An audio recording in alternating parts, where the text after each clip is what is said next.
I'm here with San Bernardino County Supervisor, Mrs. Rutherford Lim. Mrs. Rutherford, thank you for doing this interview. My pleasure. So, Mrs. Rutherford, you were a member of JSA in high school, is that correct? I was.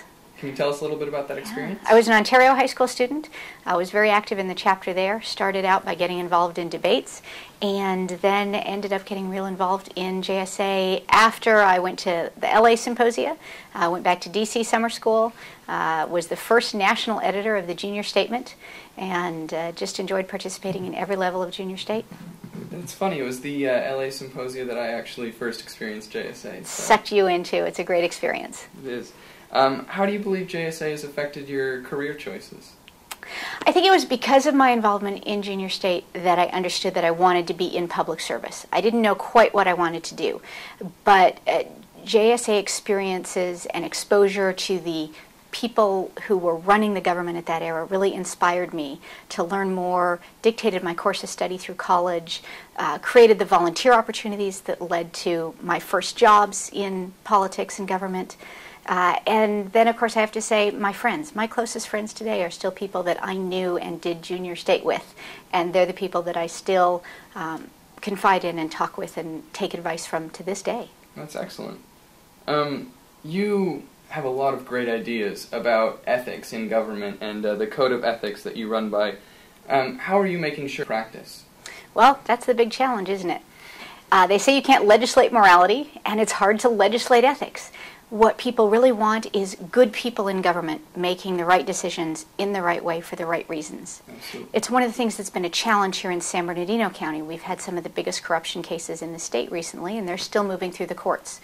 So my challenge as a leader in San Bernardino County is what can I do to restore the people's confidence that the government is working for them and not for special interests. Part of that is simply in my own behavior and demeanor and how I choose to approach the job. The other part of it is the recommendations that are coming out of a citizens group I put together, Ethics Advisory Working Group, and they actually recently finalized their suggestions, and it includes things like campaign finance contributions, additional disclosure of campaign reporting, enforcement of our local campaign finance rules by the State's Fair Political Practices Commission, because if you did a local commission, it's fox guarding the hen house concerns, so we're looking at contracting with the state for that. Having a code of ethics that every employee and every elected official signs on an annual basis, so that it's not just a page in a personnel manual somewhere, it's something that people are actually committing every year. I'm going to live by and abide by this. Perhaps some rules about how lobbyists can interact with elected and appointed officials in the county, and some greater disclosure about gifts that we as elected officials receive so that people can make their judgments about whether we should be voting on something that involves a gift giver. So we're really trying to take this idea of ethics that you hope is incorporated in people naturally and formalize it so that there's the transparency for the public to be able to make their judgments about how their elected officials are making decisions. Well, that's excellent. What kind of reaction have you seen from the people in response to these measures? So far, incredibly popular. There's been such a dearth of that, and even discussing it in San Bernardino County, that folks are excited to see some movement and some progress in that. And they want just not solutions to the current batch of indictments and lawsuits. They really want to see a change in the culture of politics in San Bernardino County, and that's what I'm hoping we're able to accomplish.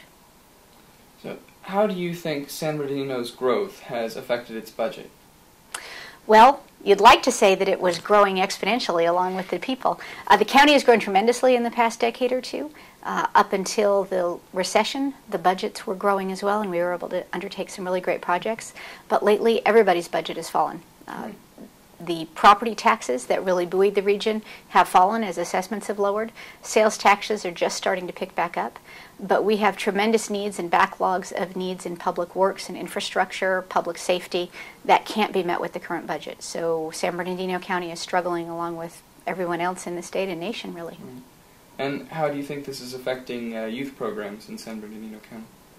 Well, it's a challenge because the schools have already had to cut so much. And there have been community groups that have often stepped up to fill that gap, and those community groups are now suffering from lower contributions as well. So the youth suffer along with everyone else who rely on either taxpayers' generosity or nonprofits' generosity. And how do you think that the youth can sort of help themselves out and sort of stimulate these youth programs? Sure. Well, there are so many things to get involved in that young people can participate in their community that I think they figure, oh, nobody would want a kid doing that. So they sell themselves short. So my first piece of advice is to not sell yourself short. Young people have tremendous talent and innovation and energy that they can bring to anything. There are numerous ways to volunteer in a community that will get you valuable work experience and help you grow as a person. So whether you choose to work at a food bank or help younger kids who need reading tutors, whether you want to help clean up graffiti or organize a community cleanup day, or you want to lobby government. You want to come talk to the Board of Supervisors about how we're spending money and whether we should be focusing on this public safety need or this transportation infrastructure need. We would take that input from young people as well. So don't put limits on what you think you can accomplish. Find your area of passion, and there is a way to get involved in that and to create opportunities for other young people to get involved as well. Well, that's good to hear. What are some things that you're seeing right now that the youth are doing exceptionally well? They're using social media in ways that we older people can't even envision. I have a young person on my staff whose job is to help me understand how I can better communicate using the technology, and so we really have attempted to design our website and our newsletter in such a way that's appealing to the generation of folks who were raised with media in that way. It's also a matter of reaching out and training some of my older constituents that this is an easier way to communicate rather than getting old-fashioned letters in the mail. The other thing that I'm hoping to accomplish with youth in my district is to create a youth council, and I'm actually talking to my supervisorial colleagues around the state who have successful youth councils to find out how we can set one up here that doesn't cost a lot of money but gives young people the opportunity to have their voice heard and affords me the opportunity to hear their opinions and incorporate them into my decision making. So I'm hoping in the next year or so we'll have a good youth council up and running. Well, that sounds fantastic. Now, back to JSA, how have you seen the junior state landscape change since your time with them? I am blown away every time I go to a junior state event. The conferences have grown immensely. The caliber, the subjects talked about, the guest speakers coming in have risen. And of course, when I was in junior state, it was California, and there was the beginnings of a Pacific Northwest, and I think a couple people maybe in Texas. And now I hear about junior state programs all over the Midwest and the East Coast, and I'm just, as well as internationally, the programs that are international that really weren't available when I ran are very impressive. Now, how do you think that the junior state specifically can improve the ways that it affects the communities? I think a lot of times junior staters concentrate on going to conferences and preparing debates or participating in the summer programs when they really could be a force for good in their own community by reaching out to other chapters in a region and working together to affect a local issue. So to make debate not something you do at a mini conference, but something you do in your community to change public opinion and to move public policy. So what aspects of public office do you think that the junior state specifically should prepare teens for? Wow. I think junior state prepares them for all aspects of public office. I mean, when you're doing junior state, you're learning how to think on your feet, which is an invaluable skill. You're learning how to do thoughtful analysis because you know that somebody else has done it and is going to call you on it if you don't have your stuff together. You learn how to establish effective relationships with lots of different people who come from different backgrounds and who have different ideas. And that ability to welcome and embrace other views and work cooperatively to come up with something better than what you thought of yourself. That's a skill that will serve you, I think, in any career, but particularly in public office.